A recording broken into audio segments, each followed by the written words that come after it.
teach you about the section called your menu. One I have taken that is brioche, brioche. It is a kind of bread. It can be made with varieties of things. We have changed little bit today, so I make it little bit stuffed salty bread that is related to brioche. And brioche is generally called as savory. It's a kind of breakfast bread which is given in the savory form, that is in a sweet form. So brioche dough is basically in a sweet texture form. So these are some ingredients we had to collect it for today. So this is a refined flour, this is the yeast, this is the sugar, and this is some milk. I have taken some garnish for the tutti frutti which is inside also. For sweetness I use for the tutti frutti. I have made some mixture formulation that is related to potato, peas related. So this is a mixture of that and some butter. So these are the ingredients related to for today's preparation. So this is a 200 gram refined flour. This is a 20 gram structure, and this is the 100 ml milk and yeast solution is there. And this is also the mixture of peas, potato, mashed potatoes, peas are there. I taken the freshly peas here, and for sweetness I taken the tutti frutti texture. This is the butter, white butter we call it as it's around 50 to 80 gram. So this is the final ingredients of today's texture of brioche. So brioche is basically for using the texture amount of it today. This flour, that is almost 200 gram refined flour. You can see this 200 gram refined flour. I just downstairs here because I already wipe out my table with the all sanitizing effect. So no worry for that. I use some gloves for not touching the directly to this. Then I add some sugar into this. It's around 20 to 25 gram sugar which I add in this. You can see this sugar. Firstly I just mix it properly, sugar. After I just make it little bit gap for giving the yeast space. For giving the yeast space, I already ferment this yeast. You can see this yeast already fermented properly. Fermentation is done. I use this yeast and put it in a center base form. Then I mix it with the helping of my hand, yeast formation. All yeast should be properly done. If you found anything which is little bit less, so you can pour some yeast more into this.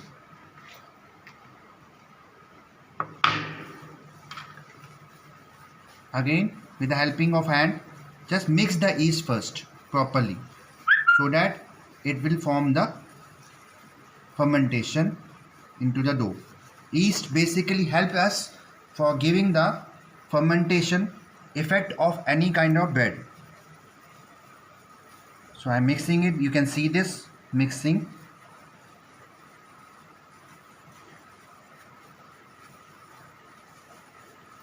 When you have to be very much thinking that this should mixing properly, then only it can be done. So after mixing it is done, you can see all mixing is done. Now because it is a sweet preparation of dough, we using the instead of water we are using the milk quantity. So here it is milk. You can see this milk. It's around 50 to 80 ml for me giving the dough consistent form. Not all mix should be put in a drop by drop consistency. It should be in always in a drop by drop consistency, and dough mixing should be done for that हमारा dough अच्छे से बन सके. ठीक है, देखिए dough बन रहा है हमारा ब्रियोश का. ठीक है, हम सारी चीज़ों को प्रॉपर्ली मिक्स करेंगे और फिर इसको फर्मेंटेशन के लिए छोड़ेंगे. डो बनाने के लिए देखिए प्रोसेस में कर रहा हूँ, जो मैं आप ध्यान से देखिए इस चीज़ को कि ये जो प्रोसेस में कर रहा हूँ ये हाथ से नीडिंग कर रहा हूँ मैं। इस प्रोसेस को कहते हैं हम नीडिंग। नीडिंग करना इम्पॉर्टेंट है किसी भी ब्रेड में, क्योंकि जब तक सारी चीज़ें मिक्स प्रॉपर नहीं होगी तब तक उसका स्ट्रक्चर नहीं आएगा। तो ये डो आपका फॉर्मेशन हो गया। ओके, तो ये आप देख रहे हैं जो हम अभी डो बना रहे थे, ये मेरा फाइनल स्टेज पे जा चुका है। मैंने एक बर्तन में इसको प्रूविंग के लिए रखा हुआ है। ये डो है आपका फाइनल स्टेज। ये देख सकते हैं आप, ये डो प्रूविंग के लिए जा रहा है। प्रूविंग का डो अब ये जितना प्रूव हो सकता है उतना फूलने के बाद मैंने इसमें क्या क्या ऐड किया, उसके बाद मैंने इसमें थोड़ा बटर ऐड किया है और इसको फुल नीडिंग करके सॉफ्टनेस इसमें दी है बटर से, ताकि स्वीटनेस आए। किसी भी ब्रोश के ब्रेड में मिल्क और बटर इम्पॉर्टेंट रोल प्ले करता है, क्योंकि ये स्वीट एंड सेवरी ब्रेड है। ठीक है, तो ये प्रूविंग चैम्बर में जा रहा है, मैंने प्रूव के लिए सेट किया हुआ है। ठीक है, यहाँ पे हम जाएंगे प्रूविंग पे। देख सकते हैं आप प्रूविंग का टेम्परेचर यहाँ पे दिखा रहा है आपको लो 32 डिग्री, और टेम्परेचर इसका आपका माइल्ड है, यानी माइल्ड टेम्परेचर पे 30 मिनट तक मैं इसको प्रूव के लिए रख सकता हूँ। आप बढ़ा भी सकते हैं, 45 मिनट सकते हैं रैशनल के लिए। तो मैंने एडिशनली अगर लॉन्ग चाहे तो 120 मिनट, उससे लॉन्ग चाहे तो 720 मिनट। तो ये अपने पे है आप कितने मिनट रखना चाहते हैं। मैं 45 मिनट्स या 30 मिनट्स के लिए रख रहा हूँ। अभी मैं सिर्फ 30 मिनट्स के लिए रखूँगा। ठीक है, तो ये आपका स्टेज पे जाएगा। तो आफ्टर 30 मिनट्स मैं आपसे मिलता हूँ। ओके, तो ये आपका डो रेडी होके आ गया है फर्मेंटेशन के बाद। इसका देखिए आप कितना राइज होके निकल के आया है, आप चेक कर सकते हैं। डो बिल्कुल अच्छे से राइज हो चुका है, अपने लेवल पे आ चुका है। अब हम इसको portion wise with the stuffing इसमें इनसाइड करके प्रूविंग चैम्बर में रख के फाइनल बेकिंग के लिए जाएंगे इसके। ठीक है, तो मैं डो को पहले निकाल देता हूँ टेबल पे। देख सकते हैं आप डो का, देखिए एयर बबल्स कितने सही हैं इसके।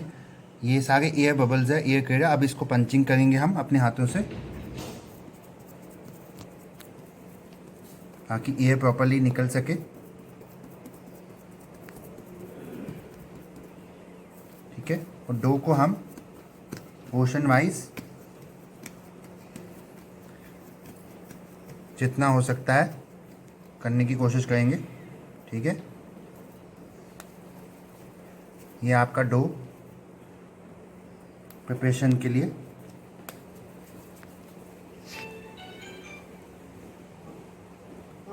पोर्शन में आप पहले डिवाइड कर देंगे इसको। बेसिकली ये आपका स्वीट डो प्रिपरेशन है। डो का टेक्सचर और डो की स्वीटनेस इसमें रहेगी।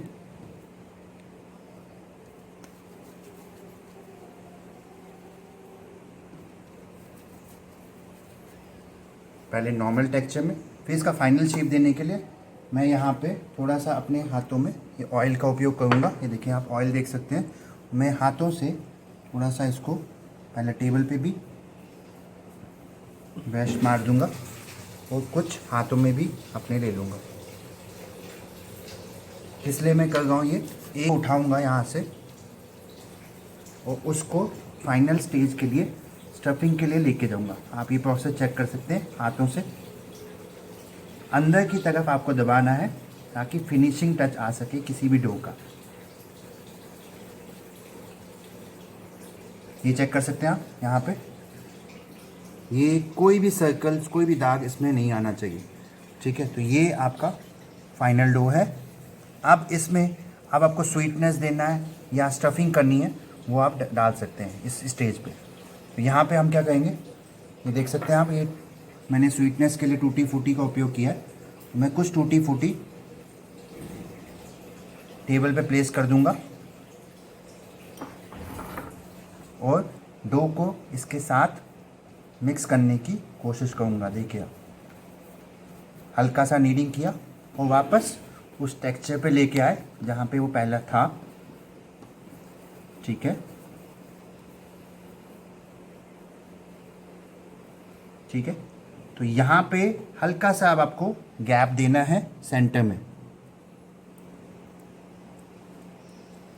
ठीक है, ये सेंटर में जो गैप देने का रीज़न है एक्सेस ऑफ एक छोटा सा हम इसका पॉइंट पे जो ब्रोश का टेक्सचर है, एक्सेस और फ्लावर आपका होगा, ये आपके पास बचा होगा, ये इसके टॉप पे डालेंगे, देख सकते हैं आप।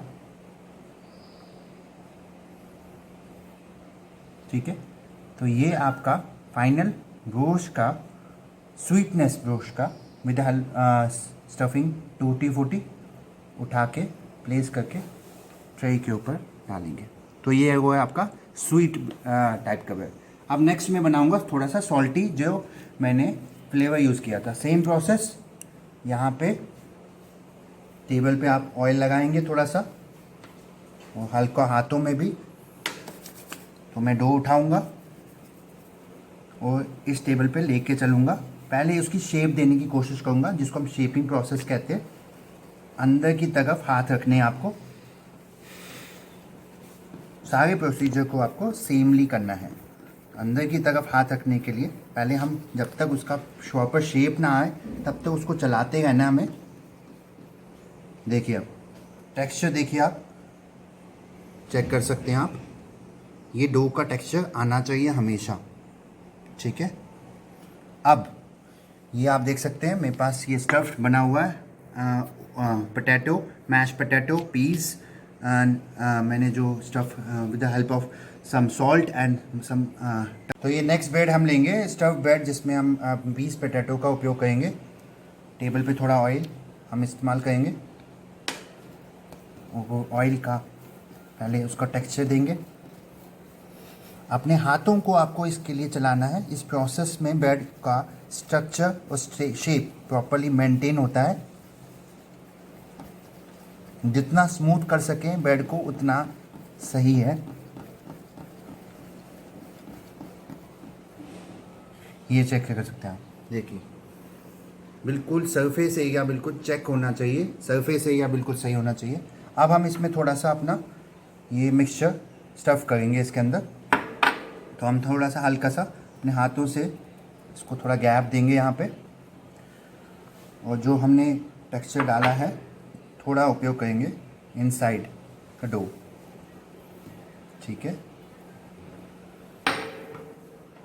ये आप देख सकते हैं। मगर इसकी स्टफिंग करना बहुत इंपॉर्टेंट रोल प्ले करता है। अगर आप किसी भी इस तरह की स्टफिंग करते हैं इंटरनेशनल ब्रेड्स में या ब्रेड में, इसको थोड़ा बंद करेंगे आप। देखिए, आप देखिए, आप हर एंगल से इसको पहले बंद करना है आपको।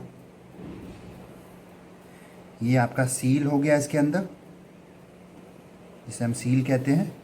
और फिर इसको वापस उल्टी तरफ मोड़ देंगे और फाइनल स्टेज पे लेके चलेंगे with the help of your hand. ठीक है,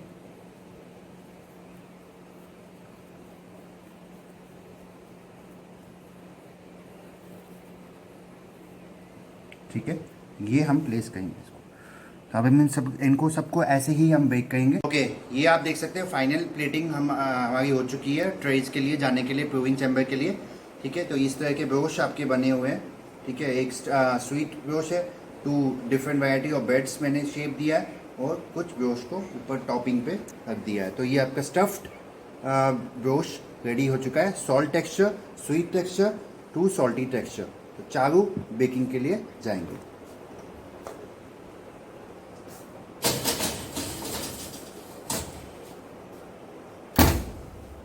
स्टफ ब्रेड आपके रेडी है। तो एक ब्रोश के टेक्सचर में आप देख सकते हैं स्वीटनेस टेक्सचर में, एक आपका जो नॉर्मल ब्रेड का टेक्सचर रहता है वो आपका आ चुका है। अभी आप देख रहे हैं कुछ क्रैक्स आए हैं और कुछ स्पॉट्स आप देख रहे होंगे, वीडियो में आपको विजिबिलिटी दिख रही होगी।